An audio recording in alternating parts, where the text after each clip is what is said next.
Star Trek Picard will be upon us in a couple of weeks, and from dropping Season 2 announcements to in-depth Patrick Stewart interviews, the marketing campaign is ramping into high gear. As well it should, given the astronomical cost involved in making Star Trek Picard, a series which it at this point does not appear to be all that much interest in. That should worry investors.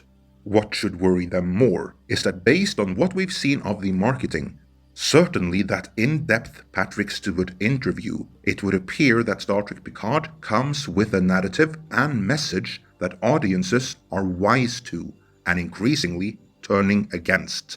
In this editorial, which I feel I should stress means opinion piece, I will begin by first going through the state of Star Trek today and what Picard has to overcome. Then I'll give my take on why it's off to a bad start, and worst of all, how audiences have turned their backs on the political ideology Star Trek Picard appears to be infused with. Before we begin though, if you like the content provided in this video, then leave a like and subscribe. And in the process, make sure to indicate that you want notifications on all videos. We'd also greatly appreciate if existing subscribers will take a moment to check that you are still subscribed and that you too get notifications on all videos. With that out of the way, let's dive in. The state of Star Trek right now is complicated. Now that Viacom and CBS, the two corporations the old Viacom was split off into 15 years ago, have re-merged back into Viacom CBS. The Star Trek rights are again back under one corporate roof. However, due to agreements made when the divide was in place, Star Trek was fractured between the original Star Trek, which consists of all Star Trek made from the original series in 1966, up until the conclusion of Enterprise in 2005, and the alternate Star Trek license, under which the Bad Robot movies and Secret Hideout produced series were made, and that fracture still remains. If that's news to you, we've put out nearly an hour-long video that explains this in detail, so check that out if you haven't seen it yet. Now, assuming you're mostly up to speed on the Star Trek rights and license divide, what you need to know is that the alternate Star Trek, the only Star Trek we've had for the past decade, and the only Star Trek we'll get until everything under that particular brand of Star Trek is cancelled, has been a failure. On film, it was off to a good start with general audiences, but then Into Darkness was released 2 years too late and thus lost all the momentum the previous movie gained, and it told the wrong story to boot. 3 years after that, it didn't help that Beyond was a step up from Into Darkness. The audience had already moved on.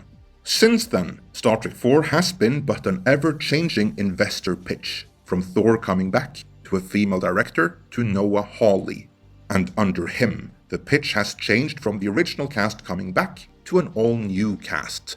The reason they're now talking about an all-new cast is that the investors they're so desperately trying to win over have made it clear that the money required to hire Chris Pine and his alternate Enterprise crew back won't be put on the table, while Chris Pine has made it abundantly clear he isn't cutting his rate to meet them halfway. Meanwhile, on TV, Star Trek Discovery was such a success for international distributor Netflix that they enthusiastically declined to have anything to do with Picard. I'm joking, of course. Discovery wasn't a success for them at all. That's why they passed on Picard, leaving Amazon to pick up the international rights for it instead, despite it sharing continuity with Star Trek Discovery Season 3. Which Netflix, from what I hear, only agreed to fund due to prior legal obligations and liabilities. So hey, at least the lawyers are happy, because this brand of Star Trek is making them a fortune. Speaking of fortune, that is exactly what Amazon had to fork over for the international rights, and an obscene amount of money was spent actually making the series. For that money to be worthwhile, Picard better deliver the goods for both Amazon and CBS. And Shari Redstone, the ultimate head honcho of Viacom CBS, will be paying close attention. So let's hope Picard won't repeat the mistakes of Star Trek Discovery.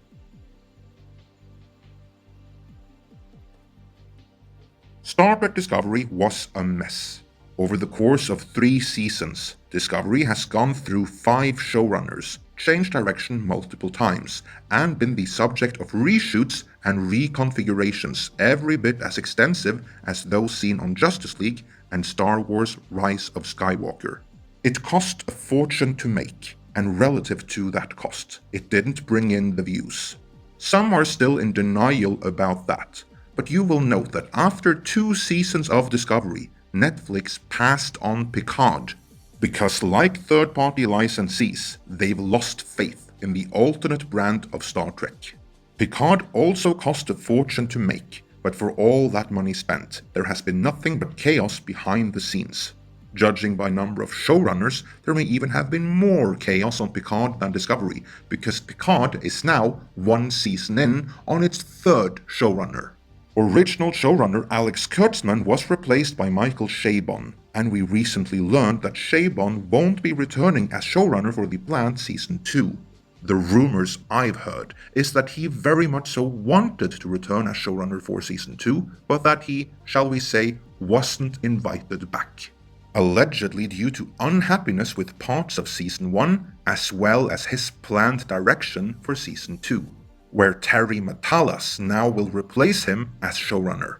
That gives me some Discovery flashbacks right there, and there's more. I mentioned third-party licensees. Traditionally, the real Star Trek money was always in licensing, but that changed with the bad robot movies, where the merchandise collected dust on shelves.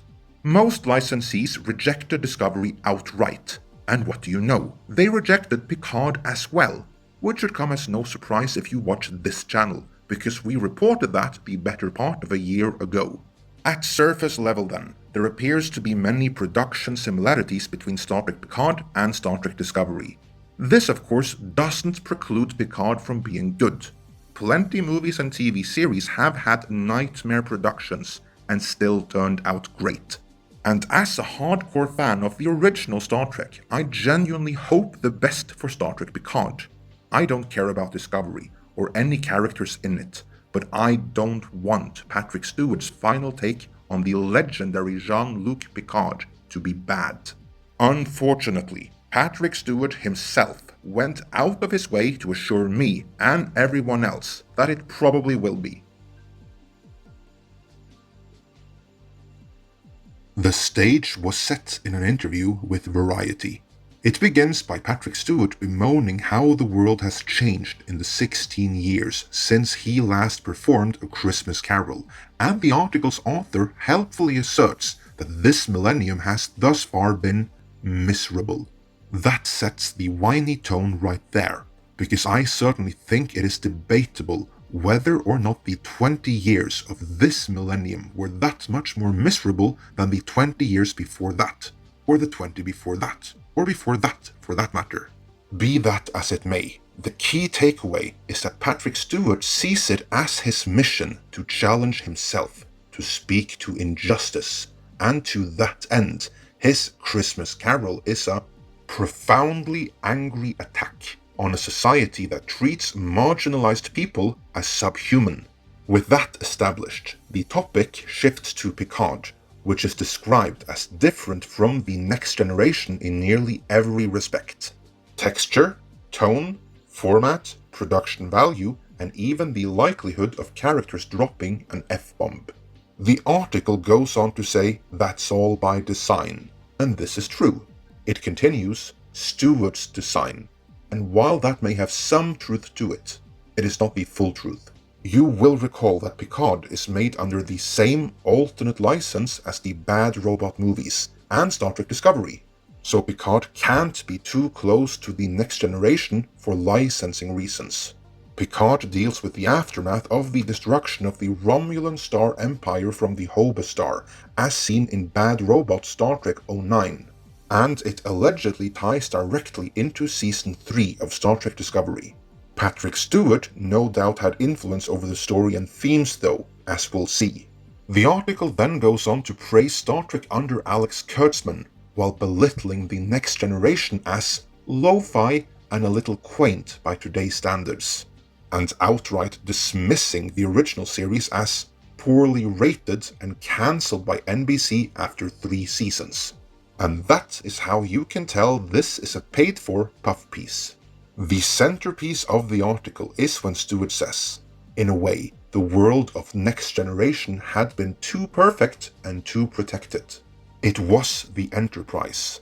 It was a safe world of respect and communication and care and sometimes fun. In Picard, the Federation, a union of planets bonded by shared democratic values, has taken an isolationist turn. The new show, Stewart says, was me responding to the world of Brexit and Trump and feeling, why hasn't the Federation changed? Why hasn't Starfleet changed? Maybe they're not as reliable and trustworthy as we all thought. And there we have it, the crux of the matter. The article's writer helps push the narrative. Real-world parallels are not hard to identify. It is 1 week before the parliamentary election that will see British Prime Minister and Brexit hardliner Boris Johnson's Conservatives win a staggering victory over their Labour rivals. And Stewart is not feeling optimistic about the near future. I'm not sure which one of us is in the most trouble, he says of Britain and the United States. I think it's actually the UK. I think we're fucked. Completely fucked. He points to studies predicting decades-long economic damage inflicted by the country's looming withdrawal from the European Union. Allow me to interject. What we have here is an actor, a great actor whose acting prowess I have great respect for, to be sure, but nonetheless an individual whose professional career revolves around playing make-believe, who is now expressing his opinion on matters where he is not qualified to have an opinion. Those studies he points to isn't actually pointed out, so I'm going to go out on a limb and assume they were paid for by the Remainer lobby, and that their findings are subsequently disputed. Unlike Patrick Stewart, I actually am a professional within economy and finance. And let's just say I'm much more worried about the future prospect for the rest of the EU than I am for the UK, or for the US for that matter, although that is neither here nor there. The main takeaway, though, is that this is a staunch Remainer, or shall we say rejoiner, who is using Picard as a platform to voice his displeasure against Brexit and Trump. And he isn't the only one. You will recall Secret Hideout head honcho, former Discovery showrunner, and former Picard showrunner Alex Kurtzman, made to Kuvma space Trump, and he even stated he didn't want Trump supporters to see his Star Trek. You can of course interject that Star Trek was always political, but that isn't what this is. This is Star Trek pushing a partisan and ideological narrative, and that is a recent development. It is also one the audience would appear to have had enough of. 2019 begun with Gillette telling all men that they were no good, in dire need of changing their ways of toxic masculinity and do better. They even changed their slogan from "the best a man can get" to "the best a man can be." Gillette were hoping to reach the millennial audience, but as it turned out, not only did they not reach them, they lost a hefty chunk of their existing customer base, resulting in a loss of an incredible $8 billion. Not 8 million, 8 billion. By August, that brand of marketing was done for. Parent company Procter & Gamble could take the hemorrhaging no more. August also saw the release of David Chappelle's monumental comedy special, Sticks and Stones, in which he took a stand against the very kind of activism that Patrick Stewart and Alex Kurtzman stands for. A couple of months later, Terminator Dark Fate took a turn for the ideological and tanked big time as a result. That did not tank as bad as the Charlie's Angels reboot though, a movie made by women for women, but which men were scolded for not coming out to see. Men weren't the only ones though. As I like to point out, more women went to see Rambo Last Blood in its opening weekend than went to see Charlie's Angels in its opening weekend. A fun fact which should be wider disseminated. Then, In January of this year, Ricky Gervais eviscerated all of Hollywood and their hollow virtue-signaling ways. He used different words, but expressed the same message countless others, myself included, increasingly have been saying. Don't express your opinion on matters where you are not qualified to have one. Your profession is make-believe. Unless you're a Dolph Lundgren or a Ken Jeong or someone else who possesses actual qualifications or skills in a discipline outside of acting. Then take your award, thank your agent and whichever deity you think helped, sit down and keep your uninformed opinionating to yourself. Sadly, it would appear Star Trek Picard is all about uninformed opinionating, expressed by activists in front of and behind the camera.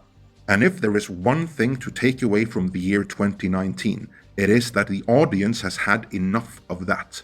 And many in the industry are starting to speak out against it as well, using satire and ridicule as their primary weapons.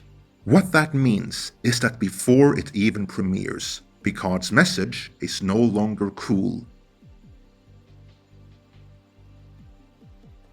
On January 12th, Picard was officially renewed for a second season.